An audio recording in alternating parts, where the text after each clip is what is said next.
Welcome back to Revise and Resubmit, the podcast that takes, those really dense academic papers and makes them surprisingly interesting. I'm Pavlov. And I'm Nikita. I cut out a picture of his company and I put it on a poster board right next to me. And every day when I look at my computer, I see him and his company. And that was motivation enough to forge on and trudge on every day and try to prove him wrong. That's a direct quote from an entrepreneur. Let's call him entrepreneur number 10 from the research we're talking about today. This person was told they would fail. And instead of quitting, they pinned that doubt to the wall and just used it as fuel. It sounds heroic, in a movie trailer. But in the real world, pinning your whole mental state to a poster board of your enemy is, it's a psychological high wire act that usually ends in burnout. It's effective, sure, but is it sustainable? I think that's the real question. Today, we are dissecting a fascinating and I have to say a somewhat dark piece of research. It's titled, I'll Prove You Wrong, The Underdog Effect as an Antecedent to Entrepreneurial Action and Venture Persistence. This was published just this month, February 2026, in the Journal of Business Venturing. Right, and we should probably pause on that journal name for anyone who's not in academia. The Journal of Business Venturing is an FT50 journal. In our world, that's the Ivy League. It's the gold standard. So, this isn't some hustle culture blog post. This is rigorous, peer-reviewed science coming out of North Carolina State University, Syracuse, and Northern Illinois University. Absolutely. And credit where it's due. The authors are Timothy Michaelis, April Spivack, Nicholas Smith, Jeffrey Pollack, John Carr, and Alexander McKelvie. They've put together a paper that I think fundamentally challenges the whole good vibes only approach to entrepreneurship. And I have to say, whether or not you subscribe, please make time to read this paper. We've got the link in the show notes. It's a masterclass. It is. But let's set the stage a little for people who might be new to this kind of academic work. Usually, research on entrepreneurship focuses on all the positive stuff. Passion, confidence, support networks. Right. The question is usually, what makes an entrepreneur feel good enough to keep going? Exactly. But this paper asks a much darker question. Can being told you're going to fail, what they call an underdog expectation, can that actually work better to keep an entrepreneur going? And I'm here representing the pro-theory side today. I'm going to argue that this paper provides a really crucial missing link in how we understand drive. For decades, we've talked about passion and optimism. This paper introduces something called psychological reactance theory, or PRT. It suggests that negative emotion, specifically that anger you feel when someone says you can't, is not a bug. It's a feature. It's a survival mechanism. And I'll be taking the skeptical position. I don't deny the effect exists. The data is pretty clear on that, but I'm looking at the cost. This paper explicitly links this need to prove others wrong to obsessive thoughts, anxiety, and potentially really irrational decision-making. You seem to see this spite fuel as some kind of renewable resource. I look at this data, and I see a recipe for toxic choices. Just because you can run an engine on nitrous oxide doesn't mean you won't blow the gasket a few miles down the road. But you have to get down the road first. That's the entire point. If the startup dies in year one, it doesn't matter how mentally balanced the founder was. They failed. Let's look at the core mechanism they tested in Study 1. This was a quasi-experiment with 424 entrepreneurs. They asked half of them to recall a time someone told them they would fail, an underdog expectation. The results were, they were stark. The group that recalled that moment showed significantly higher levels of venture persistence. It wasn't just, stubbornness. It was a cognitive process. Hold on, I have to push back on the method there before we celebrate the result. Autobiographical recall is a standard tool, I get it. But think about what's actually happening. You ask someone to vividly remember a time they were insulted. Of course they get angry in the moment. The study even confirms this. The manipulation check showed high levels of what they call state reactance. That's just academic speak for they got pissed off right then and there. But that proves the theory, that anger is the engine. It leads to venture persistence. But in that specific study, it measured the intent to persist right after the memory was triggered. That's a boomerang effect. You tell me I can't, so I say watch me. That's a reaction, not a strategy. I think you're dismissing the power of that reaction too easily. The boomerang effect is exactly what PRT predicts. The theory says human beings have a fundamental need for freedom. So when a naysayer says you will fail, the founder perceives that as a threat to their freedom to act. That threat triggers reactance, this mix of anger and motivation that is channeled directly into restoring that freedom. And in entrepreneurship, where failure rates are 50% in 5 years, that boomerang might be the difference between survival and liquidation. Okay, it converts the emotion. Yes. But into what? And this brings us to study 2, which I think has the most counterintuitive and frankly the most damning finding in the whole paper. Damning? I think it's the most revealing part. It's completely irrational. I mean, logic would dictate that if an expert, a seasoned investor, a mentor, tells you your business model is flawed, you should probably listen. That's high-quality signal. And if a random internet troll tells you you're going to fail, you should ignore them. That's just noise. But that's not how the human brain works. We aren't computers processing data. We're social animals protecting our status. Clearly. Because study 2, with almost 600 participants, found the exact opposite of what a rational person would do. The need to prove others wrong was actually intensified when the naysayer had low credibility. This is the credibility paradox. The paper found what's called a moderation effect. For listeners, a moderation effect is basically a volume knob. So the credibility of the person insulting you turns the volume of your reaction up or down. If a highly credible person says, you're going to fail, the entrepreneur's reactance is dampened. The volume goes down. They might actually think, well, they know what they're talking about. But if a low credibility source says it, the desire to prove them wrong just skyrockets. The volume hits 11. Which proves my point that this is an ego trip, not a business tactic. You are spending your most precious resource, your energy, fighting the people who matter the least. I mean, the qualitative section had that esports owner who basically said, if an expert tells me to stop, I weigh that. If a random person says it, I fight. That sounds tough, but it's so inefficient. You're letting haters dictate your motivational state. I think that's a very charitable interpretation of rationality, but it ignores the emotional reality of being a founder. The paper suggests this mechanism is actually adaptive. It's a filter. The underdog effect lets the entrepreneur dismiss the incompetence of the naysayer. If a low credibility person tells you to quit, you know they're wrong because they lack expertise. In that perceived injustice, that someone unqualified is trying to restrict your freedom, that triggers the strongest reaction. It lets you say, you don't know me and you don't know my business, and then use that energy to push through. So you're saying it's a defense mechanism? Exactly. It protects the founder's confidence from the constant barrage of doubt. If we listen to every low credibility naysayer, no company would ever get built. I'll grant you it blocks out the noise, but my worry is what that noise gets replaced with, and we have to talk about study 3. This was a time lag study over 3 months, so it gives us a better look at causality. They looked at how this motivation actually shows up in daily work. You have direct action, which they call entrepreneurial hustle. Okay, I can get on board with that. But then you have indirect action. Right. The paper identifies entrepreneurial hustle, these urgent, unorthodox actions, as a direct mediator. This is the I'll show you energy, turning into sales calls and coding marathons. It translates emotion into motion. Yes, but study 3 also identified 2 indirect mediators that make me very nervous. Entrepreneurship-related media engagement and obsessive thoughts. Let's start with the media engagement. The study found that people driven by this underdog effect spent way more time consuming media, watching Shark Tank, listening to podcasts, scrolling entrepreneurship Instagram. Be honest with me. Is watching YouTube clips of Elon Musk actually working on your startup, or is that just procrastination dressed up as research? It's not procrastination. Now, the authors frame this through the lens of PRT perfectly. When a person's freedom is threatened, but they can't immediately restore it through direct success, because building a business takes years, they seek out information to reduce their anxiety. They need to regain a sense of control. So it's a pacifier? It's a coping mechanism. Watching Shark Tank in this context isn't just entertainment.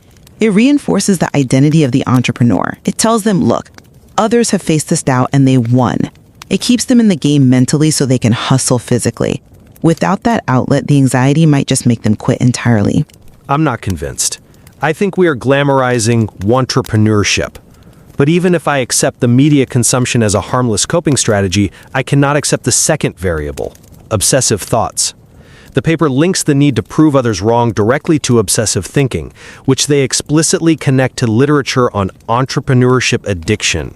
Well, passion often looks like obsession to an outside observer. You can't build something great by treating it like a 9-to-5. No, this is different. The model shows a causal chain. Underdog expectation leads to reactance, which leads to obsessive thoughts, which then leads to persistence. This isn't a healthy flow state. This is rumination. This is the founder who can't sleep, who can't be present at dinner with their family because they are replaying that insult from the naysayer over and over. I mean, the paper admits this might lead to burnout. You're basically advocating for a mental health crisis as a business strategy. The authors are very balanced here. They do acknowledge the trade-off. They state that while this obsession leads to persistence, which is necessary for survival, it may come at a cost to well-being. But let's look at the alternative. If you don't have that obsession, if you don't have that drive, do you survive the first 2 years? The failure rate suggests probably not. Maybe obsession is just the price of admission. That is such a false dichotomy. You can be motivated by approach motivation, running toward a goal, toward a vision. That is sustainable. This paper is studying avoidance motivation, running away from failure. And my argument is that when you run on spite, you lose the ability to pivot. How so? Because of what the paper calls escalation of commitment. If I am motivated only by proving my brother-in-law wrong, I might keep pouring money into a failing venture just to avoid admitting he was right. That's the boomerang effect gone terribly wrong. You're persisting, sure, but you might be persisting straight into a wall. That is a fair concern, and the authors do note that future research needs to look at that threshold. But I want to go back to the hustle finding. Hypothesis 6 was supported. The spite didn't just lead to stewing in anger. It led to urgent, unorthodox actions. That is the definition of resourcefulness. And entrepreneur number 5 said, I'm the type of person where somebody tells me no, I'm going to go prove them wrong. I'm going to show you. That energy built a company. It built a company, or at least it kept one alive for 3 months. What strikes me is the term state reactance. It's a temporary state. My question is, how long does this spite last? Can you really run a company for 10 years on the fumes of an insult? That's one of the big future research questions they pose. Does the motivation fade, or does it become a permanent chip on the shoulder? I suspect for the most successful founders it does. Look at Michael Jordan. He built a legacy on proving people wrong, often inventing slights just to motivate himself. This paper suggests entrepreneurs do the same thing. But Michael Jordan is an outlier, and sports are zero-sum. Business isn't always like that. And I want to bring up the cultural limitation they mentioned. This sample was weird, Western, educated, industrialized, rich, and democratic. PRT is based on this idea of individual autonomy. You told me I can't, so I will. Right. It's a very individualistic reflex. The don't tread on me of psychology. Exactly. In a collectivist culture where social harmony is valued more, does this effect just flip? If your community tells you to stop, does proving them wrong look like courage or does it look like selfishness? I suspect this underdog effect is a very Western phenomenon. That's a fascinating angle. But for the Western markets where this data was gathered, the implication is clear. We need to stop viewing negative emotions as purely destructive. This paper opens a new door for studying how we turn bad feelings into good economic outcomes. I'll grant you it complicates the narrative. We think of mentors as sources of support. But this paper suggests that a tough love mentor who says, I don't think you have what it takes, might actually generate more hustle than a cheerleader. Exactly. But as you noted, there's a danger there. A massive danger. Because if you, as a mentor, try to use reverse psychology on a founder, you're playing with fire. You might crush them. Or you might trigger that boomerang effect where they pursue a bad idea just to spite you. It's a high-stakes game. So where do we land? The paper validates the chip on the shoulder. It validates that when entrepreneur number 10 looks at that picture on their wall, they are engaging in a scientifically backed psychological process. It validates the process, yes. It validates that it works to keep them going. But I remain skeptical that it's the optimal fuel. It feels like dirty energy. It burns hot, but the pollution, the obsessive thoughts, the anxiety is high. I would tell founders, recognize when you're acting out of hustle versus when you are just doom-scrolling entrepreneurship media to soothe your anxiety. And I would tell founders, don't be afraid of your anger. If someone doubts you and you feel that spike of heat, that's your brain protecting your freedom. Use it, channel it. But as my colleague suggests, maybe don't let it be your only source of motivation. Balance the spite with a vision. A fair compromise. And for researchers listening, there is so much more to do here. The time question is huge. We need studies that go beyond 3 months. And that threshold question, when does persistence just become stubbornness? We are just scratching the surface. I want to remind everyone again to check the show notes for the full paper. It's all Prove You Wrong in the Journal of Business Venturing. It is a rigorous piece of work we've only been able to summarize here. And a great reminder that the soft stuff, emotion, psychology, is actually the hard stuff that drives the numbers. Well said. Whether you're driven by passion or by a vendetta, keep building. And try to get some sleep. And don't forget to subscribe to Revise and Resubmit on Spotify and Apple Podcasts. Until next time, keep those minds curious, keep questioning, and keep revising and resubmitting.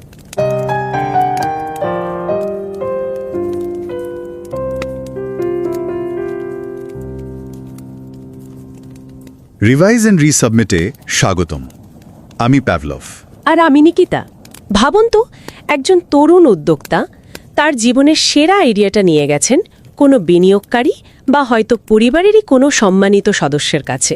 অনেক আশা নিয়ে তিনি তার পরিকল্পনাটা বোঝাচ্ছেন, কিন্তু উৎসাহের বদলে তিনি শুনলেন এটা কখনোই কাজ করবে না, তুমি শুধু শুধু সময় নষ্ট করছো, তুমি ব্যর্থ হবে। এরপর কি হতে পারে? বেশিরভাগই হয়তো ভাববেন তিনি হতাশ হয়ে পড়বেন, নিজের স্বপ্নটাকেই হয়তো প্রশ্ন করতে শুরু করবেন। কিন্তু কি হবে যদি এই নেতিবাচক মন্তব্যটি তার সাফল্যের সবচেয়ে বড় জ্বালানিতে পরিণত হয়? এই বিষয়টি নিয়েই একটা অসাধারণ গবেষণা নিয়ে আমাদের আজকের আলোচনা। আর আমাদের আজকের এই আলোচনাটি যে গবেষণাপত্রটির ওপর ভিত্তি করে তৈরি তার শিরোনাম হল I'll Prove You Wrong, The Underdog Effect as an Antecedent to Entrepreneurial Action and Venture Persistence। বাহ, শিরোনামটাই তো বেশ আকর্ষণীয়। হ্যাঁ, আর এটা কোনো সাধারণ জায়গায় ছাপা হয়নি। এটা প্রকাশিত হয়েছে জার্নাল অফ বিজনেস ভেঞ্চারিংয়ে, যেটা কিনা বিজনেসের জগতে একটা টপ টায়ার জার্নাল, মানে ফাইন্যান্সিয়াল টাইমসের সেরা 50টা জার্নালের লিস্টে আছে। তার মানে এর মান নিয়ে কোনো প্রশ্নই ওঠে না। একদম। এর লেখকরা হলেন নর্থ ক্যারোলাইনা স্টেট ইউনিভার্সিটির টিমোথি এল মাইকেলিস এবং Hanken School of Economics, Northern Illinois University ও সিরাকিউজ ইউনিভার্সিটির তার সহকর্মীরা। আর আমাদের একটা অনুরোধ থাকবে, এই চ্যানেলটি সাবস্ক্রাইব করা হোক বা না হোক, শ্রোতারা যেন এই গভীর ও যত্ন সহকারে করা পিয়ার রিভিউড আর্টিকেলটি পড়ার জন্য কিছুটা সময় বের করেন। এই লিঙ্কটি শো নোটেই দেওয়া আছে। ঠিক। আমাদের আজকের উদ্দেশ্য হল, যারা একাডেমিক গবেষণার জগতে নতুন এবং নিজেদের গবেষণার যাত্রা শুরু করতে চলেছেন, তাদের জন্য এই গবেষণাপত্রটিকে সহজভাবে ভেঙে দেখানো। তো চলুন এই ধাঁধাটার গভীরে যাওয়া যাক। আচ্ছা, শুরুতেই ধাঁধাটা ঠিক কি সেটা একটু পরিষ্কার করে নেওয়া যাক।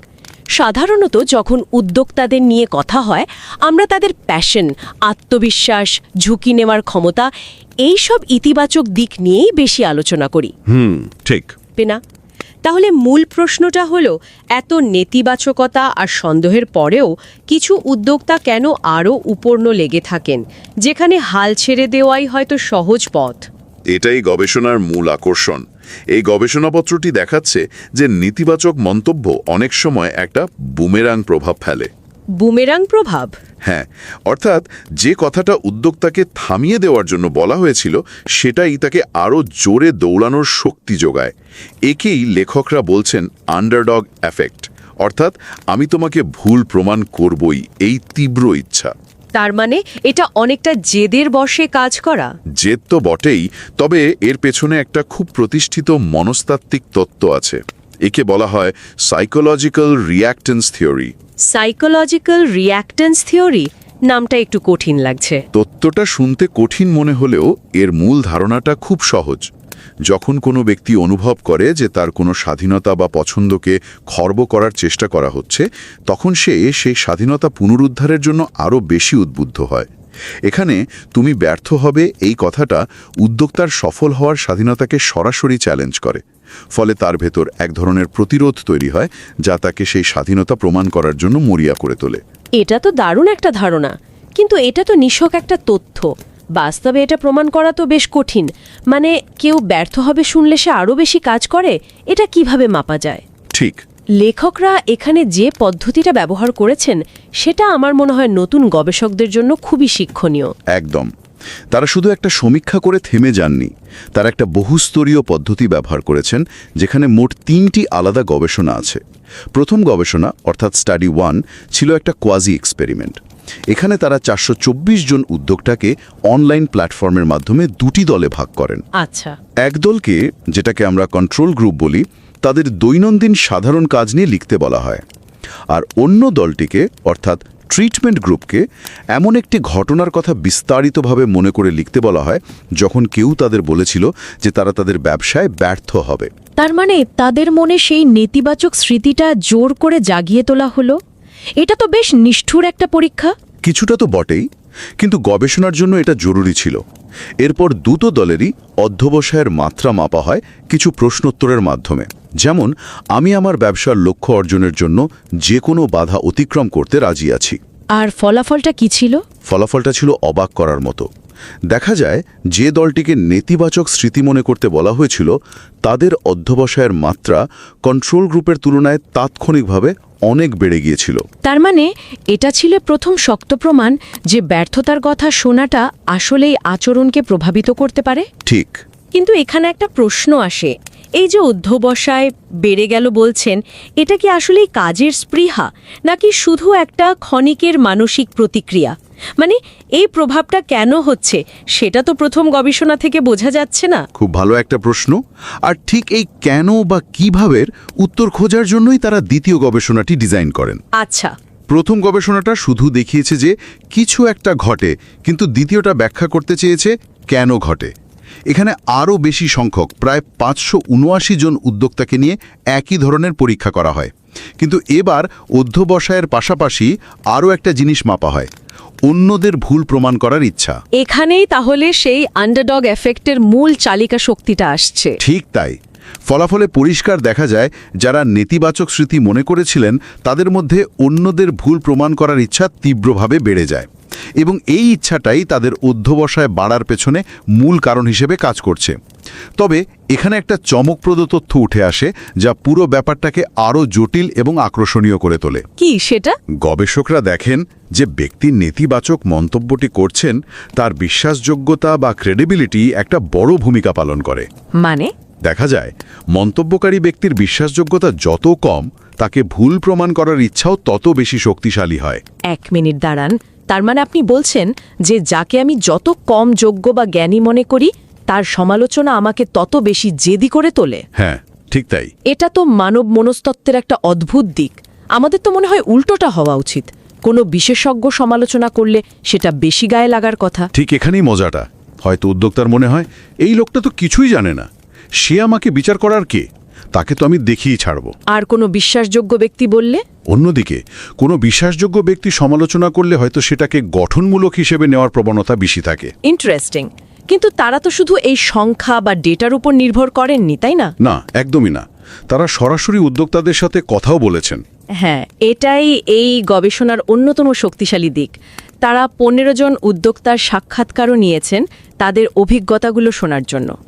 এবং এই সাক্ষাৎকারগুলো ডেটাকে আরও জীবন্ত করে তোলে। যেমন একজন উদ্যোক্তা বলেছিলেন, যখনই কেউ আমাকে বলে আমি ব্যর্থ হব, আমি সেটা উপভোগ করি। আমি এটাকে ব্যক্তিগত চ্যালেঞ্জ হিসাবে নিই। এটাই আমার প্রেরণা। বাহ। আরেকজন বলেন, আমার শ্বশুর আমাকে বলেছিলেন এটা একটা বোকার মতো আইডিয়া। সেই দিন থেকে আমার একমাত্র লক্ষ্য ছিল তাকে ভুল প্রমাণ করা। এই উক্তিগুলো আসলে সংখ্যা দিয়ে যা পাওয়া গেছে তাকেই সমর্থন করছে। হ্যাঁ, এবং একটা মানবিক চেহারা দেয়। তাহলে প্রথম দুটি গবেষণা আমাদের দেখালো যে নেতিবাচক মন্তব্য অধ্যবসায় বাড়ায় এবং এর পেছনের কারণ হলো অন্যদের ভুল প্রমাণের ইচ্ছা। কিন্তু এই জেদটা কি শুধু মনের মধ্যেই থেকে যায়, নাকি এটা সত্যি সত্যি তাদের কাজের ধরনে কোনো পরিবর্তন আনে? এটাই ছিল তৃতীয় গবেষণার মূল উদ্দেশ্য। কারণ মনে ইচ্ছা জাগা এক জিনিস আর সেই অনুযায়ী দিনের পর দিন কাজ করে যাওয়া আরেক জিনিস। ঠিক। তৃতীয় গবেষণাটি ছিল একটি 3 মাসব্যাপী টাইম ল্যাগড স্টাডি, যেখানে 417 জন উদ্যোক্তা অংশ নেন। এই টাইম ল্যাগড পদ্ধতিটি খুব গুরুত্বপূর্ণ, কারণ এটা প্রমাণ করে যে এই প্রভাবটা শুধু তাৎক্ষণিক নয়, অর্থাৎ এটা দীর্ঘমেয়াদী একটা প্রভাব ফেলে। একদম। ইচ্ছাটা তৈরি হওয়ার পর কয়েক মাস ধরেও এর প্রভাব উদ্যোক্তার কাজের মধ্যে দেখা যায়। এটা শুধু একটা ক্ষণিকের জেদ নয়, এটা একটা দীর্ঘমেয়াদী চালিকা শক্তি। তাহলে চলুন এই দীর্ঘমেয়াদী প্রভাবটা একটু গুছিয়ে নেওয়া যাক। অন্যদের ভুল প্রমাণ করার ইচ্ছা তো জাগলো, কিন্তু এরপর উদ্যোক্তারা ঠিক কি করেন? আমার ধারণা এখানেই গবেষণার সবচেয়ে আকর্ষণীয় অংশটা লুকিয়ে আছে। একদম। তৃতীয় গবেষণার ফলাফল থেকে পাওয়া এই মিডিয়েটর বা মাধ্যমগুলো খুব গুরুত্বপূর্ণ। লেখকরা দেখিয়েছেন এই তীব্র ইচ্ছাটা 2 ধরনের কাজের জন্ম দেয়। 2 ধরনের কাজ? হ্যাঁ। প্রথমটি হলো প্রত্যক্ষ কাজ বা ডাইরেক্ট অ্যাকশন। একে গবেষণায় বলা হয়েছে এন্টারপ্রেনিউরিয়াল হাসল। এন্টারপ্রেনিউরিয়াল হাসল শব্দটা শুনতে বেশ মজার। এর মানে কি? এর মানে হলো জরুরি ভিত্তিতে কোনো সমস্যার সমাধানে ঝাঁপিয়ে পড়া, গতানুগতিক পথ না ধরে যে কোনো উপায়ে কাজটা হাসিল করা। একটা উদাহরণ দিলে কেমন হয়? যেমন ধরুন, একজন ক্যাফে মালিককে তার এক প্রতিযোগী বলল, তোমার এই কফি কেউ খাবে না, 6 মাসের মধ্যে দোকান বন্ধ করতে হবে। এই কথাটা শোনার পরদিনই তিনি হয়তো একটা নতুন ডেলিভারি সিস্টেম চালু করার জন্য অপরম্পরাগত কোনো উপায় বের করে ফেললেন, বা শহরের সেরা ফুড ব্লগারদের দাওয়াত দিয়ে একটা ইভেন্ট আয়োজন করে ফেললেন। এটাই কি হাসিল? একেবারে পারফেক্ট উদাহরণ। এটাই হাসিল। খুব দ্রুত সিদ্ধান্ত নেওয়া, অপরম্পরাগত উপায়ে কাজ হাসিল করা এবং প্রচণ্ড গতিতে এগিয়ে যাওয়া। গবেষণায় দেখা গেছে অন্যদের ভুল প্রমাণের ইচ্ছা এই হাসিলকে সরাসরি বাড়িয়ে দেয়। বেশ। আর দ্বিতীয় পথটা কি? এটা নাকি পরোক্ষ কাজ?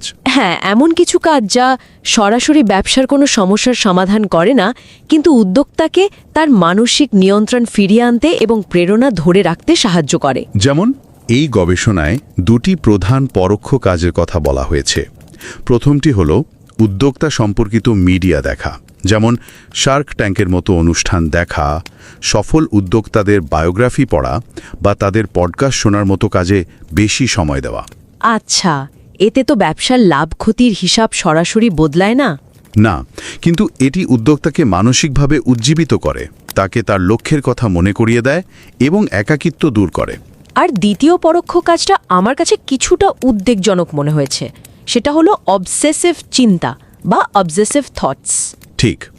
অর্থাৎ কাজের বাইরেও সারাক্ষণ নিজের উদ্যোগ নিয়ে ভাবতে থাকা, হাঁটা চলার সময়, বন্ধুদের সাথে আড্ডা দেওয়ার সময় বা ঘুমোতে যাওয়ার আগেও মাথায় শুধু ব্যবসার চিন্তা ঘোরা। এটা তো মানসিক স্বাস্থ্যের জন্য দীর্ঘমেয়াদে ভালো নাও হতে পারে। হয়তো না, কিন্তু এই গবেষণায় দেখা যাচ্ছে এই অবসেসিভ চিন্তাও অধ্যাবসায়ের একটা চালিকা শক্তি হিসেবে কাজ করে। এটা উদ্যোক্তাকে তার লক্ষ্যের প্রতি নিবদ্ধ রাখে। তাহলে পুরো প্রক্রিয়াটা যদি একবারে দেখি, একটা নেতিবাচক মন্তব্য উদ্যোক্তার স্বাধীনতার উপর আঘাত হানে। এর ফলে অন্যদের ভুল প্রমাণের তীব্র ইচ্ছা জাগে, যাকে আমরা বলছি আন্ডারডগ এফেক্ট। ঠিক। এই ইচ্ছা থেকেই উদ্যোক্তারা 2 ধরনের কাজে যুক্ত হন: প্রত্যক্ষ কাজ অর্থাৎ হাসল এবং পরোক্ষ কাজ যেমন মিডিয়া দেখা বা অবসেসিভ চিন্তা করা। আর এই সবকিছু মিলেই তাদের অধ্যবসায় বাড়ে এবং তারা ব্যবসায় টিকে থাকেন। একেবারে নিখুঁত সারসংক্ষেপ। তার মানে মানুষের মনস্তত্ত্ব এতটাই অদ্ভুত যে অপমান বা নেতিবাচকতা শুধু প্রেরণা নয়, বরং একটা সুনির্দিষ্ট কর্মপরিকল্পনার জন্ম দেয়। একদম। এটা অনেকটা মার্শাল আর্টের মতো, প্রতিপক্ষের শক্তিকেই নিজের কাজে লাগানো। এই গবেষণার সৌন্দর্য হলো এটি একটি খুব পরিচিত অনুভূতিকে আমি তোমাকে ভুল প্রমাণ করব একটি শক্তিশালী একাডেমিক কাঠামোর মধ্যে ফেলেছে এবং ধাপে ধাপে প্রমাণ করেছে। তাহলে এই পুরো আলোচনা থেকে একজন নতুন গবেষক বা একজন উদ্যোক্তার জন্য মূল শিক্ষা কি হতে পারে? 2টি গোষ্ঠীরই জন্যই এখানে খুব মূল্যবান শিক্ষা আছে। প্রথমে যদি গবেষকদের কথা বলি, এই গবেষণাপত্রটি তত্ত্ব তৈরির বা থিওরি ডেভেলপমেন্টের একটি চমৎকার উদাহরণ। কিভাবে? এটি মনোবিজ্ঞানের একটি প্রতিষ্ঠিত তত্ত্বকে অর্থাৎ সাইকোলজিক্যাল রিঅ্যাক্টেন্স থিওরিকে সম্পূর্ণ নতুন একটি ক্ষেত্রে অর্থাৎ উদ্যোক্তা বা এন্টারপ্রেনিউরশিপের গবেষণায় সফলভাবে প্রয়োগ করেছে। এটা তত্ত্বের পরিধি বাড়াতে সাহায্য করে। আর পদ্ধতির দিক থেকে? পদ্ধতির দিক থেকেও এটা অসাধারণ। এটি দেখিয়েছে কিভাবে বিভিন্ন পদ্ধতির মানে কোয়াজি এক্সপেরিমেন্ট, সাক্ষাৎকার এবং দীর্ঘমেয়াদী টাইম ল্যাগড স্টাডি এদের সমন্বয়ে একটি শক্তিশালী যুক্তি তৈরি করা যায়। এটা নতুন গবেষকদের জন্য একটা বড় শিক্ষা। হ্যাঁ, শুধু একটা সার্ভে করে বড় সিদ্ধান্তে আসা কতটা ঝুঁকিপূর্ণ তা এই পেপারটা চোখে আঙুল দিয়ে দেখিয়ে দেয়। আর যারা গবেষক নন, অর্থাৎ উদ্যোক্তা বা তাদের পরামর্শক, যেমন বিনিয়োগকারী বা মেন্টর, তাদের জন্য কি বার্তা রয়েছে? উদ্যোক্তাদের জন্য প্রথম বার্তা হল নেতিবাচক ফিডব্যাককে ভয় না পেয়ে তাকে জ্বালানি হিসেবে ব্যবহার করা যেতে পারে। যখন কেউ সন্দেহ প্রকাশ করে তখন হতাশ না হয়ে সেটাকে নিজের সংকল্প আরও দৃঢ় করার সুযোগ হিসেবে দেখা যেতে পারে। কিন্তু এখানে একটা ঝুঁকিও তো আছে। অবশ্যই, আর সেটাই হলো বড় সতর্কতা। খেয়াল রাখতে হবে যেন এটা এসকেলেশন অফ কমিটমেন্ট বা অঙ্গীকারের বাড়াবাড়িতে পরিণত না হয়। এই বিষয়টা একটু ব্যাখ্যা করা দরকার। এর মানে কি এই যে আমি ভুল প্রমাণ করব, এই জেদটা এতই শক্তিশালী হতে পারে যে উদ্যোক্তা হয়তো বুঝতে পারছেন তার আইডিয়াটা আর কাজ করছে না, কিন্তু শুধু জেদের বশে তিনি আরও টাকা বা সময় ঢেলে যাচ্ছেন। ঠিক তাই, এটা একটা ফাঁদের মতো। অর্থাৎ জেদ ভালো, কিন্তু অন্ধ জেদ নয়। একদম। নিজের আইডিয়াকে নিরপেক্ষভাবে বিচার করার ক্ষমতাটা ধরে রাখতে হবে। শুধু কাউকে ভুল প্রমাণ করার জন্য একটা ডুবন্ত জাহাজে আঁকড়ে থাকাটা বোকামি। আর বিনিয়োগকারী বা পরামর্শকদের জন্য কি শিক্ষা? তাদের জন্য শিক্ষা হলো এই বুমেরাং প্রভাব সম্পর্কে সচেতন থাকা দরকার। ফিডব্যাক কিভাবে দেওয়া হচ্ছে তা অত্যন্ত গুরুত্বপূর্ণ। অর্থাৎ উদ্দেশ্য ভালো হলেও বলার ধরনের কারণে ফল উল্টো হতে পারে। একদম। সরাসরি এটা একটা বাজে আইডিয়া, এটা ব্যর্থ হবে বলার চেয়ে আপনার এই আইডিয়ার এই দিকগুলো নিয়ে আমি একটু চিন্তিত, কারণ এভাবে গঠনমূলকভাবে উদ্বেগ প্রকাশ করা অনেক বেশি কার্যকর হতে পারে। আইডিয়ার সমালোচনা আর ব্যক্তির সমালোচনা এক নয়, এই পার্থক্যটা মাথায় রাখা খুব জরুরি। ঠিক। গঠনমূলক সমালোচনার লক্ষ্য হল আইডিয়াকে আরও ভালো করা, উদ্যোক্তাকে ব্যক্তিগতভাবে আক্রমণ করে তাকে জেদি করে তোলা নয়। খুবই গুরুত্বপূর্ণ একটি বিষয়। এই গবেষণা দেখাচ্ছে যে ব্যর্থতার কথা শোনা একটি শক্তিশালী এবং দীর্ঘস্থায়ী প্রেরণা হতে পারে, কিন্তু এটি ভবিষ্যতের জন্য আমার মনে একটি গভীর প্রশ্ন তুলে দিচ্ছে। কি সেই প্রশ্ন? আমরা এখন সোশ্যাল মিডিয়ার যুগে বাস করি। এখানে উদ্যোক্তারা প্রতিনিয়ত অগণিত, বেনামি এবং প্রায়শই অবিশ্বাস্য সূত্র থেকে নেতিবাচক মন্তব্য, ট্রোলিং এবং সমালোচনার শিকার হন। এই গবেষণার তত্ত্ব অনুযায়ী এই বিপুল পরিমাণ নেতিবাচকতা কি তাদের মধ্যে আন্ডারডগ এফেক্ট বিপুলভাবে আরও শক্তিশালী করে তুলছে? যে প্রক্রিয়াটি উদ্যোবসার জন্ম দেয়, সেটি কি এই ডিজিটাল জগতে উদ্যোক্তাদের মানসিক অবসাদ, বার্নআউট এবং অস্বাস্থ্যকর আসক্তির কারণ হয়ে দাঁড়াতে পারে? যখন চারপাশ থেকে সবাই বলছে তুমি ব্যর্থ হবে, তখন নিজেকে প্রমাণ করার এই চাপটা কি অনুপ্রেরণার বদলে একটা বিষাক্ত কারাগারে পরিণত হতে পারে?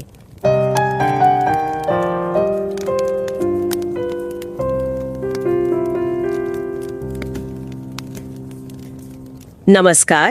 रिवाइज एंड रीसबमिट में आपका स्वागत है। मैं हूं पावलोव और मैं हूं निकिता। सोचिए, एक उद्यमी है, उसके पास एक नया आइडिया है, आंखों में एक सपना। वो अपना पूरा बिजनेस प्लान लेकर किसी बड़े निवेशक या शायद किसी मेंटर के पास जाती है। उसे उम्मीद है कि उसकी पीठ थपथपाई जाएगी, शायद थोड़ी फंडिंग भी मिल जाए, लेकिन उसे सुनने को मिलता है यह कभी काम नहीं करेगा, तुम इसमें बुरी तरह असफल हो जाओगी। अब इसके बाद क्या होता है? क्या वो अपना सपना छोड़ देती है? दिलचस्प बात यह है कि एक नई रिसर्च बताती है कि शायद इसके ठीक उल्टा होता है। हो सकता है कि यही वो चिंगारी हो जिसकी उसे सबसे ज्यादा जरूरत थी। ये सुनने में किसी फिल्म की कहानी जैसा लगता है ना, लेकिन असल में ये एक बहुत ही गंभीर अकादमिक अध्ययन का निचोड़ है। आज हमारी चर्चा जर्नल ऑफ बिजनेस वेंचरिंग में छपे एक लेख पर आधारित है, जिसका शीर्षक है I will prove you wrong, the underdog effect as an antecedent to entrepreneurial action and venture persistence. और ये कोई ऐसा वैसा जर्नल नहीं है। इसे FT50 सूची में शामिल किया गया है, जो बिजनेस और मैनेजमेंट की दुनिया के सबसे प्रतिष्ठित जर्नल्स में से एक है। इस लेख के लेखक हैं टिमोथी एल माइकलिस और उनके सहयोगी, जो नॉर्थ कैरोलिना स्टेट यूनिवर्सिटी और सिराक्यूज यूनिवर्सिटी जैसे बड़े संस्थानों से जुड़े हैं। और हम एक बात जरूर कहना चाहेंगे, जो भी ये सुन रहे हैं वो इस चैनल को सब्सक्राइब करें या ना करें, लेकिन अगर इस विषय में आपकी जरा भी दिलचस्पी है तो समय निकालकर इस बहुत ही बारीकी से तैयार किए गए और कठोरता से परखे गए लेख को जरूर पढ़ें। इसका लिंक हमने शो नोट्स में दिया है। ये वाकई कमाल का काम है। तो चलिए मुद्दे पर आते हैं। आमतौर पर जब हम किसी सफल उद्यमी के बारे में सोचते हैं तो हमारे दिमाग में जुनून, सकारात्मक सोच और आत्मविश्वास जैसी बातें आती हैं। लेकिन ये रिसर्च एक बिल्कुल अलग और शायद थोड़े गहरे पहलू पर रोशनी डालती है। क्या हो अगर शक और निराशा भी ताकतवर प्रेरक बन सके? बिल्कुल, यही इस पेपर का मूल विचार है, जिसे वो अंडरडॉग इफेक्ट कहते हैं। इसका सीधा साधा मतलब है दूसरों को गलत साबित करने की एक तीव्र इच्छा। ये वही भावना है जिसे हम आम भाषा में कहते हैं, मैं तुम्हें दिखा दूंगा। ये एक बहुत ही शक्तिशाली भावना है। लेकिन ये सिर्फ एक भावना नहीं है, इसके पीछे कोई मनोवैज्ञानिक सिद्धांत भी तो होगा। सिर्फ गुस्से या चिढ़ से तो इतने बड़े बिजनेस नहीं खड़े हो सकते। आपने बिल्कुल सही नस पकड़ी है। इसके पीछे एक मजबूत मनोवैज्ञानिक सिद्धांत है जिसे साइकोलॉजिकल रिएक्टेंस थ्योरी कहते हैं, शॉर्ट में PRT। ये सिद्धांत कहता है कि जब इंसानों को लगता है कि उनकी कोई आजादी, कोई विकल्प उनसे छीना जा रहा है, अच्छा, तो वे उस आजादी को वापस पाने के लिए और ज्यादा प्रेरित हो जाते हैं। अच्छा, तो ये एक तरह का मनोवैज्ञानिक जिद का सिद्धांत है। मतलब जब कोई हमारी आजादी छीनने की कोशिश करता है तो हम उल्टा और ज्यादा जोर से उसे वापस पाना चाहते हैं। और उद्यमिता के मामले में जब कोई कहता है तुम सफल नहीं हो सकती, तो वो असल में हमारी सफल होने की आजादी पर हमला कर रहा है। एकदम सही। और यही जिद अंडरडॉग इफेक्ट बन जाती है। बिल्कुल, आपने इसे बहुत अच्छे से समझाया। वो नकारात्मक टिप्पणी एक ट्रिगर बन जाती है जो उद्यमी को उस छीनी हुई आजादी को वापस पाने के लिए उकसाती है और वो 2 गुनी मेहनत करने लगता है। ये सुनने में तो बहुत दिलचस्प लगता है, पर क्या ये सिर्फ एक किताबी बात है? मेरा मतलब है, इस गलत साबित करने की इच्छा को कोई नापता कैसे? इसे साबित कैसे किया जा सकता है? मुझे लगता है कि शोधकर्ताओं के सामने भी यही सबसे बड़ा सवाल होगा। बिल्कुल, और यहीं पर ये रिसर्च बहुत शानदार हो जाती है, खासकर उन लोगों के लिए जो अपनी रिसर्च यात्रा शुरू कर रहे हैं। उन्होंने सिर्फ एक सर्वे करके नहीं छोड़ दिया, जो कि कह सकते हैं आसान रास्ता होता। उन्होंने इसे 3 अलग अलग तरीकों से परखा ताकि उनकी बात में वजन हो। उन्होंने एक मल्टी मेथड दृष्टिकोण अपनाया। तो उन्होंने शुरुआत कहाँ से की? पहला कदम क्या था? सबसे पहले तो उन्हें यह साबित करना था कि शक और बिजनेस में टिके रहने की इच्छा यानी दृढ़ता के बीच कोई रिश्ता है भी या नहीं। इसके लिए उन्होंने एक क्वासी एक्सपेरिमेंट किया। 1 मिनट, क्वासी एक्सपेरिमेंट, इसका क्या मतलब है? क्या ये आम लैब वाले एक्सपेरिमेंट से अलग है? हाँ, ये एक अच्छा सवाल है। क्वाजी एक्सपेरिमेंट का मतलब है एक ऐसा प्रयोग जो असल दुनिया के माहौल में किया जाता है, लैब की तरह पूरी तरह से नियंत्रित नहीं होता। इससे जो नतीजे निकलते हैं वो ज्यादा भरोसेमंद और असली लगते हैं। तो उन्होंने उद्यमियों के एक समूह से उस घटना के बारे में लिखने को कहा जब किसी ने उनसे कहा था कि वो असफल हो जाएंगे। और नतीजा ये निकला कि जिन लोगों ने इस नकारात्मक अनुभव को याद किया, उन्होंने अपने बिजनेस में टिके रहने की ज्यादा इच्छा शक्ति दिखाई। तो पहला कनेक्शन स्थापित हो गया। ठीक है, तो शक से टिके रहने की इच्छा बढ़ती है, ये साबित हो गया। पर यहाँ एक बात मेरे मन में खटक रही है। अगर कोई एक्सपर्ट, मान लीजिए कोई बहुत बड़ा और अनुभवी निवेशक, कहता है कि आपके आइडिया में दम नहीं है, तो क्या तब भी यही मैं तुम्हें दिखा दूंगा वाली भावना काम करेगी, या फिर आप उसकी बात को गंभीरता से लेंगी? हर आलोचना को नजरअंदाज करना तो खतरनाक हो सकता है। ये एक बहुत ही महत्वपूर्ण सवाल है और शोधकर्ताओं ने भी यही सोचा। यहीं पर कहानी में एक नया और बहुत दिलचस्प मोड़ आता है। अपने दूसरे अध्ययन में उन्होंने पाया कि ये अंडरडॉग इफेक्ट तब और ज्यादा मजबूत होता है जब उद्यमी को लगता है कि शक करने वाले व्यक्ति की अपनी कोई विश्वसनीयता नहीं है, मतलब वो कोई विशेषज्ञ भी है। वाह, ये तो बहुत बहुत मानवीय बात है। मतलब अगर कोई विशेषज्ञ आपकी कोई कमी बताए तो आप शायद उससे सुधारने की कोशिश करेंगी, लेकिन अगर कोई ऐसा व्यक्ति जिसे उस विषय का ज्ञान ही नहीं है वो आपको कम समझे तो गुस्सा और जिद दोनों बढ़ जाते हैं। बिल्कुल, और इस बात को और पुख्ता करने के लिए शोधकर्ताओं ने 15 उद्यमियों के गहरे इंटरव्यू भी किए। इससे उन्हें असली कहानियां मिली। जैसे एक उद्यमी ने साफ साफ कहा, यही मेरी प्रेरणा है। जब कोई कहता है कि मैं ये नहीं कर सकता तो मुझे मजा आता है उसे गलत साबित करने में। तो अब तक की कहानी ये है कि शक से दृढ़ता बढ़ती है और इसके पीछे का कारण है दूसरों को गलत साबित करने की इच्छा। और ये इच्छा कम जानकारी वाले आलोचकों के मामले में और भी भड़क जाती है। लेकिन क्या ये भावना सिर्फ दिल में रहती है या असल में किसी एक्शन में भी बदलती है? क्योंकि बिना एक्शन के तो कोई बिजनेस नहीं चलता। सही कहा, सिर्फ सोचने से कुछ नहीं होता। यहीं पर तीसरा अध्ययन काम आता है, जो प्रेरणा से एक्शन तक के सफर को देखता है। इसके लिए उन्होंने एक टाइम लैग्ड अध्ययन किया। टाइम लैग्ड अध्ययन, इसका क्या मतलब हुआ? इसका मतलब है कि उन्होंने उद्यमियों से सिर्फ एक बार बात करके नहीं छोड़ा, बल्कि 3 महीनों तक उन्हें ट्रैक किया। इससे यह पता चलता है कि यह असर सिर्फ कुछ देर का गुस्सा है या लंबे समय तक टिकने वाला व्यवहार में बदलाव। उन्होंने ये देखा कि गलत साबित करने की इच्छा असल में किस तरह के एक्शन में बदलती है। और उन्हें क्या मिला?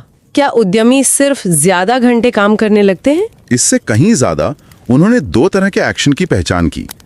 पहला था प्रत्यक्ष एक्शन, जिसे उन्होंने एंटरप्रेन्योरियल हसल कहा।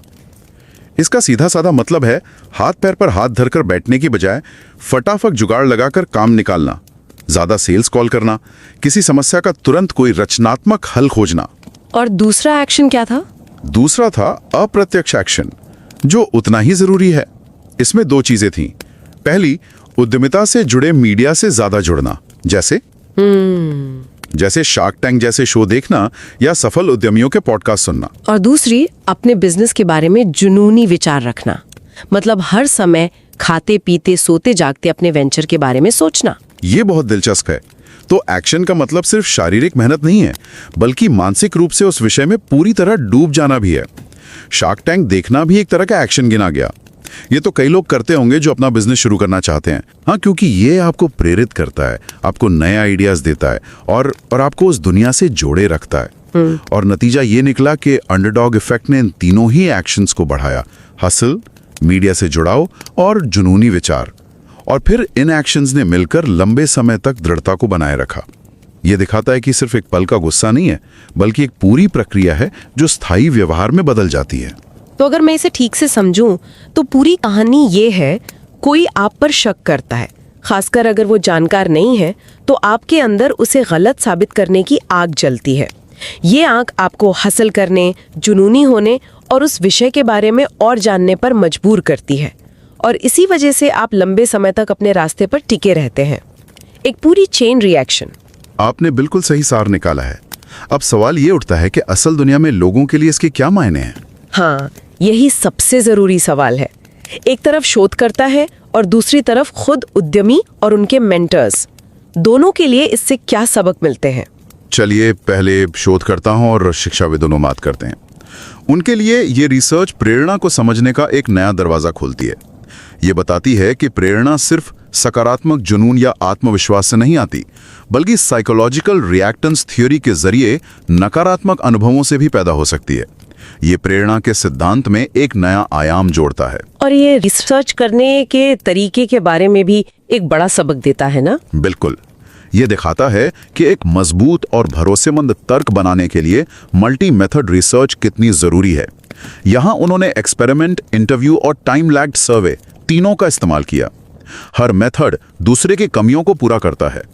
जो लोग अपनी रिसर्च यात्रा शुरू कर रहे हैं, उनके लिए ये एक बेहतरीन उदाहरण है कि एक ही सवाल को कई कोणों से कैसे परखा जा सकता है ताकि आपके नतीजे मजबूत हों। और उद्यमियों, मेंटर्स और निवेशकों के लिए, उनके लिए इसमें क्या छिपा है? क्या इसका मतलब ये हो कि उद्यमियों को जानबूझकर ऐसे लोगों को ढूंढना चाहिए जो उनकी आलोचना करें? ये तो अजीब सलाह होगी। हाँ, नहीं, बिल्कुल नहीं।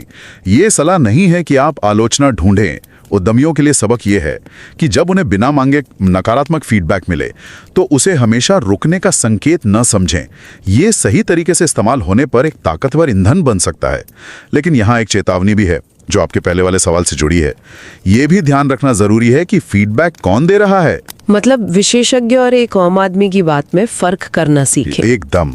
अगर कोई विशेषज्ञ आपको कोई जायज कमी बता रहा है, तो उससे मैं तुम्हें गलत साबित करूंगा वाली जिद में नजरअंदाज करना खतरनाक हो सकता है। ये ईंधन आपको गलत दिशा में भी ले जा सकता है। आपको अपनी बुद्धि का इस्तेमाल करना होगा कि किस फीडबैक पर ध्यान देना है और किसे अपनी प्रेरणा बनाना है। ये बहुत जरूरी बात है। गलत साबित करने की इच्छा कहीं आपको गलत रास्ते पर ना ले जाए। और मेंटर्स और निवेशकों को अपने शब्दों का इस्तेमाल कैसे करना चाहिए? उन पे ये संदेश साफ है। अपने शब्दों का ध्यान रखें। सीधे सीधे ये असफल होगा या ये बकवास आइडिया है कहने से बुमरैंग इफेक्ट हो सकता है। मतलब उद्यमी आपकी बात सुनने की बजाय और ज्यादा जिद्दी हो सकता है और आपकी सही आलोचना को भी नहीं सुनेगा। फीडबैक को रचनात्मक तरीके से देना बहुत जरूरी है। ये कहने के बजाय कि ये काम नहीं करेगा, आप कह सकते हैं ये एक दिलचस्प विचार है, लेकिन क्या आपने इन 3 संभावित चुनौतियों के बारे में सोचा है? इससे बातचीत का दरवाजा खुला रहता है। ये रिसर्च वास्तव में असफलता और शक के बारे में हमारी सोच को बदल देती है। ये दिखाती है कि जो चीज हमें कमजोर करती हुई लगती है वही हमारी सबसे बड़ी ताकत बन सकती है अगर हम उसे सही नजरिए से देखें। लेकिन हर अच्छे जवाब की तरह ये अपने पीछे और भी कई गहरे सवाल छोड़ जाती है। बिल्कुल, और इन सवालों पर सोचना भी उतना ही जरूरी है। जैसे ये पूरा पेपर मानता है कि दृढ़ता यानी परसिस्टेंस एक अच्छी बात है, लेकिन क्या हमेशा ऐसा होता है? हाँ, ये तो वो एस्केलेशन ऑफ कमिटमेंट वाला जाल है, जहां आप एक डूबती नाव से सिर्फ इसलिए चिपके रहते हैं क्योंकि आपने उसमें बहुत कुछ लगा दिया है, सिर्फ ये साबित करने के लिए कि आप गलत नहीं थे। ठीक वही। तो सवाल ये है कि ये मैं तुम्हें गलत साबित करूंगा वाली मानसिकता कब एक स्वस्थ प्रेरणा से एक विनाशकारी जिद में बदल जाती है? इसकी रेखा कहाँ है? ये रिसर्च इसका जवाब नहीं देती। और कोई सवाल जो आपके मन में आया हो? दूसरा बड़ा सवाल संस्कृति से जुड़ा है। ये अध्ययन एक पश्चिमी संदर्भ में किया गया था, जहां व्यक्तिगत उपलब्धि और मैं को बहुत महत्व दिया जाता है।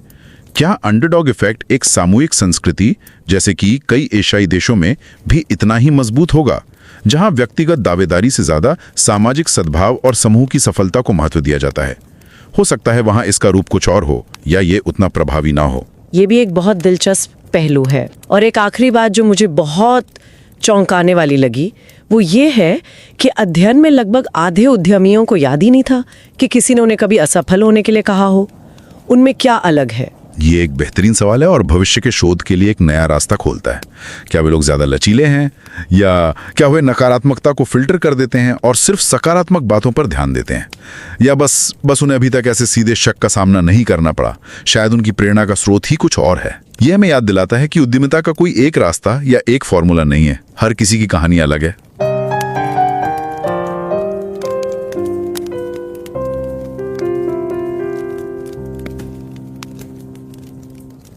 Forestil dig lige det her et øjeblik.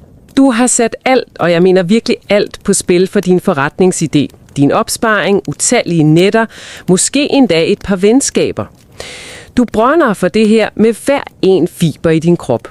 Så en aften, der sidder du over for en person, du kender, måske endda en, du ser op til, og efter du har lagt hele din vision frem, så ser de dig direkte i øjnene og siger, hør her, det kommer aldrig til at gå. Du kommer til at fejle. Mærk lige den følelse i maven. For de fleste vil det være et knytnæveslag. Men hvad nu, hvis netop den tvivl, det slag, var den hemmelige ingrediens? Den benzin, der skulle til for at tænde en motor, du ikke engang vidste, du havde. Det er en tanke, mange iværksættere nok kan genkende, men det er ikke bare en eller anden motivationskliché fra en plakat. Det er selve kernen i en utrolig grundig og elegant videnskabelig artikel, vi skal folde ud i dag. Den dissekerer præcis den her, jeg skal fandme vise dem følelse. Ikke som en tilfældig følelse, men som en målbar og forudsigelig drivkraft. Og det er ikke en tilfældig artikel. Du har sendt os I'll Prove You Wrong, The Underdog Effect as an Antecedent to Entrepreneurial Action and Venture Persistence. Den er publiceret i det, man kan kalde sværvægtsklassen inden for erhvervsforskning, Journal of Business Venturing. Det er et tidsskrift på den anerkendte FT50-liste, og det signalerer jo absolut topkvalitet. Præcis. Og den er skrevet af et ret internationalt holdt forskere, anført af Timothy L. Michaelis fra North Carolina State University, og med kollegaer fra steder som Hanken School of Economics i Finland og Syracuse University i USA. Så det er et virkelig solidt stykke arbejde. Vi ville virkelig opfordre dig til at finde den frem. Uanset om du følger med her fast eller ej, så gør dig selv den tjeneste. Vi lægger et link i noterne. For vores samtale i dag handler ikke kun om resultaterne. Vi vil prøve at pille den fra hinanden, især for dig, der måske er ny i den akademiske verden, og gerne vil se, hvordan sådan en artikel egentlig er skruet sammen. Hvordan en simpel, genkendelig idé bliver til en testbar teori, og til sidst til, konkret viden.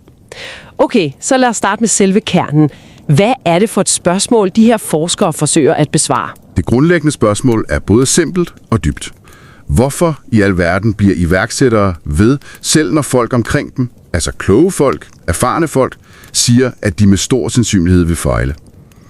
Den traditionelle forklaring handler jo altid om de positive ting, passion, ukålig optimisme, en stærk tro på egne evner.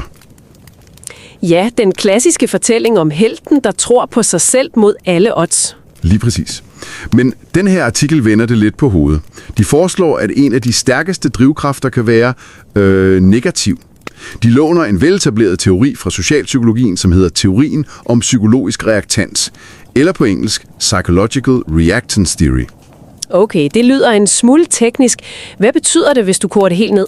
I sin essens siger teorien, at vi mennesker har et helt fundamentalt behov for at føle os frie til at træffe vores egne valg. Og når nogen så forsøger at begrænse den frihed, for eksempel ved at sige, du kan ikke gøre det her, eller du kommer til at fejle, så opstår der en stærk, nærmest instinktiv modreaktion. En trang til at genvinde kontrollen og gøre præcis det, vi fik at vide, vi ikke kunne. Det er en slags psykologisk boomerang-effekt. Så når en investor siger, at din idé holder ikke, så opfattes det ikke bare som et råd, men som en trussel mod iværksætterens frihed til at opnå succes. Og så slår de tilbage ved at blive endnu mere stædige. Præcis den mekanisme, truslen skaber en følelsesmæssig tilstand af reaktans, altså irritation, vrede, trods, som så motiverer handlingen. Nå, det skal vi se. Jeg skal vise dig. Og det er det, de kalder underdog-effekten. Det er ikke bare stædighed. Det er en målrettet motivation, der udspringer af et ønske om at modbevise tvivleren. Det er en fascinerende teori, men hvordan går man fra en elegant teori om en følelse til noget, man kan måle og bevise? Det er jo her, forskningen for alvor bliver spændende. De har designet hele 3 studier for at teste det her fra forskellige vinkler. Ja, og det er et skoleeksempel på, hvordan man bygger en solid argumentation. Lad os tage dem et ad gangen. I det første studie vil de etablere den helt basale sammenhæng. Fører det at tænke på negativ feedback overhovedet til øget vedholdenhed? De lavede det, de kalder et quasi-eksperiment med 424 iværksættere. Hvad betyder quasi-eksperiment her? Det betyder, at det ligner et rigtigt eksperiment, men de har ikke fuld kontrol over alle variabler, som man vil have i et laboratorium. Her bad de den ene gruppe om at tænke tilbage på og skrive om en specifik situation, hvor nogen havde fortalt dem, at deres virksomhed ville fejle. Den anden gruppe, kontrolgruppen, skrev bare om en almindelig dag. Bagefter målte de så begge gruppers intention om at fortsætte. Og resultatet? Klokkeklart. Den gruppe, der blev mindet om tvivlen, rapporterede en signifikant højere vedholdenhed. De scorede også højere på det, der kaldes state reactions, altså de her konkrete følelser af vrede og irritation. Så bare det at genkalde sig den negative kommentar var nok til at tænde en ild. Okay, så studie 1 beviser, at der er en effekt, men det forklarer ikke rigtigt hvorfor. Er det bare en generel trodsighed, eller er det specifikt den her, jeg skal vise dem mekanisme? Det må vel have været næste skridt? Lige præcis. Det er det, de dykker ned i med studie 2, som var endnu større med 579 deltagere plus 15 dybdegående interviews for at få noget kød på tallene. Her fandt de ikke bare den samme effekt på vedholdenhed, men de kunne også måle, at erindringen om tvivl specifikt øgede behovet for at modbevise andre. De isolerede altså selve underdog-mekanismen. Så de bekræftede, at det er den specifikke motor, der starter? Ja, men så kommer det, jeg synes er det mest fascinerende twist i hele artiklen. Troværdigheden af den person, der tvivler. Vent, hvad mener du? De undersøgte, om de gjorde en forskel, hvem tvivlen kom fra, og resultatet var fuldstændig kontraintuitivt. Hvis den person, der siger, at du fejler, opfattes som mindre troværdig, en uinformeret onkel, en misundelig tidligere kollega, så bliver motivationen til at modbevise dem endnu stærkere. Hold da op, det er jo det stik modsatte, end man skulle tro. Man vil jo forvente, at kritik fra en, man ikke respekterer, bare vil prelle af. Hvorfor i alverden sker det? Forskerne argumenterer for, at når en utroværdig kilde truer din frihed, at det er en illegitim trussel. Det føles uretfærdigt, og derfor bliver modreaktionen, altså reaktansen, endnu mere eksplosiv. Omvendt, hvis en meget troværdig kilde, en erfaren mentor, en succesfuld investor, hvis de udtrykker velbegrundet tvivl, er man mere tilbøjelig til at tænke, okay, der er måske noget om det. Jeg bør nok lytte. Det er jo en vild indsigt fra enhver, der giver feedback.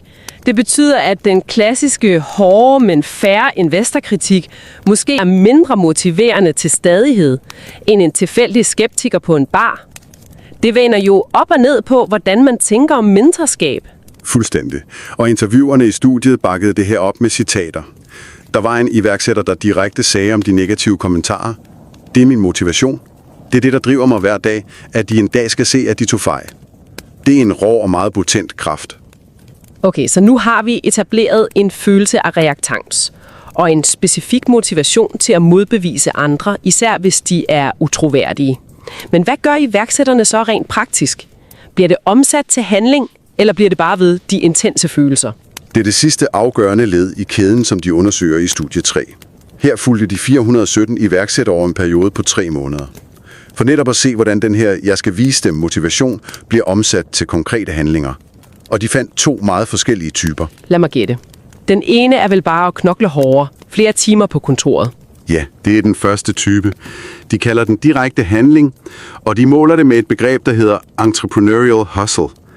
Det er ikke bare hårdt arbejde, det er en form for presserende, intense og ofte utraditionelle handlinger for at løse problemer og gribe muligheder lige nu og her. Det er at tage 50 opkald i stedet for 5, finde en kreativ smutvej eller arbejde hele natten for at nå en deadline. Okay, den er til at forstå. Men du sagde, der var 2 typer. Hvad er den anden? Den anden er mere subtil, og det er de indirekte handlinger. Og her fandt de 2 specifikke ting. For det første, et øget engagement i iværksætterrelaterede medier, altså at de begyndte at se mere Løvens Hule eller Shark Tank i USA, lytte til podcast med succesfulde stifter, læse biografier. Men vent lige.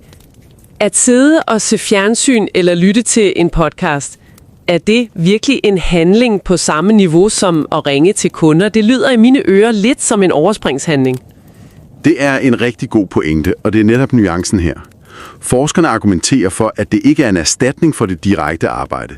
Det er et supplement, der styrker den langsigtede vedholdenhed. Ved at fordybe sig i de her historier, styrker iværksætteren sin identitet. De ser andre, der har overvundet modgang, og det bekræfter dem i, at deres egen kamp er værd at kæmpe. Det er brændstof til den mentale motor, kan man sige. Det giver mening. Det handler om at holde moralen og visionen i live. Hvad var den anden indirekte handling? Det var obsessive tanker om iværksætteri. Altså at virksomheden konstant fylder deres tanker, også når de ikke aktivt arbejder. De tænker på den i badet, når de kører bil, når de prøver at falde i søvn. Men helt ærligt, det lyder jo ikke sundt. Præsenterer artiklen virkelig det som en positiv mekanisme, eller er der en mørkere side af den her underdog-effekt? Det er en utrolig vigtig pointe. Artiklen præsenterer det som en mekanisme, der driver vedholdenhed. Men de anerkender bestemt også de potentielle negative konsekvenser i deres diskussion. Obsessive tanker kan føre til udbrændthed og et usundt forhold til arbejdet. Så er der en bagside af medaljen, som vi skal tale mere om. Okay, så hvis vi prøver at samle trådene her. For dig, der sidder og lytter og måske selv er forskerspirer, hvad er den vigtigste lektion i, hvordan den her artikel er bygget op? For mig at se, er det den metodologiske elegans. De kombinerer kvantitative eksperimenter, der viser, at der er en effekt, med kvalitative interviews, der viser, hvordan det føles. Og så har de et tidsforskudt design i studie 3, der viser, hvordan motivationen rent faktisk førte handling over tid. Det er sådan, man bygger en virkelig overbevisende case. Og så det her med at tage en kendt teori fra et felt, psykologi, og anvende den på et nyt felt, iværksætteri. Pludselig ser vi en gammel sandhed, altså vedholdenhed, i et helt nyt lys. Og for iværksætteren, der lytter med lige nu, og som måske genkender sig selv i den her "jeg skal vise dem" følelse. Den vigtigste pointe er nok selvbevidsthed. Forstå, at den her effekt kan være din superkraft. Den kan give dig energi, når alt ser sort ud. Men vi er samtidig bevidst om faldgruppen, som forskerne kalder eskalering af forpligtelse. Det er faren for, at du bliver så opslugt af at ville modbevise en bestemt person, at du stædigt holder fast i en dårlig idé, længe efter du burde have ændret kurs. Så det handler om at spørge sig selv, holder jeg fast, fordi ideen er god, eller fordi jeg nægter at give den person ret? Lige netop. Og for mentorer, investorer eller bare venner til iværksættere, er lektionen jo, som vi talte om, at måden du giver feedback på er altafgørende. Et fladt "dette vil fejle" fra en, der ikke har sat sig ind i tingene, kan skabe ren trods. Mens konstruktiv, specifik kritik fra en troværdig kilde er langt mere tilbøjelig til at blive hørt. Og så er der den her balance med trivsel, som vi var inde på. At det er en stærk drivkraft, men den må ikke blive den eneste. Præcis.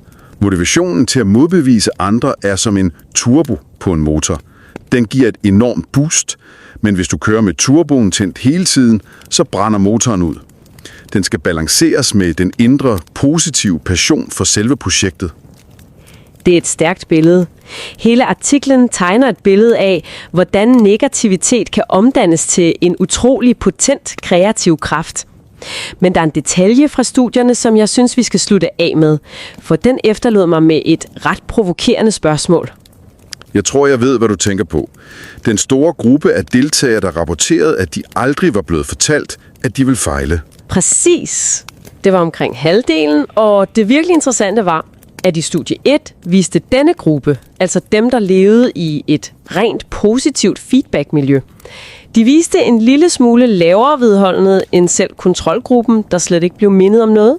Det er en subtil, men meget tankevækkende observation. Det antyder, at fraværet af enhver form for modstand måske heller ikke er optimalt. Så her er den tanke, jeg vil efterlade dig med.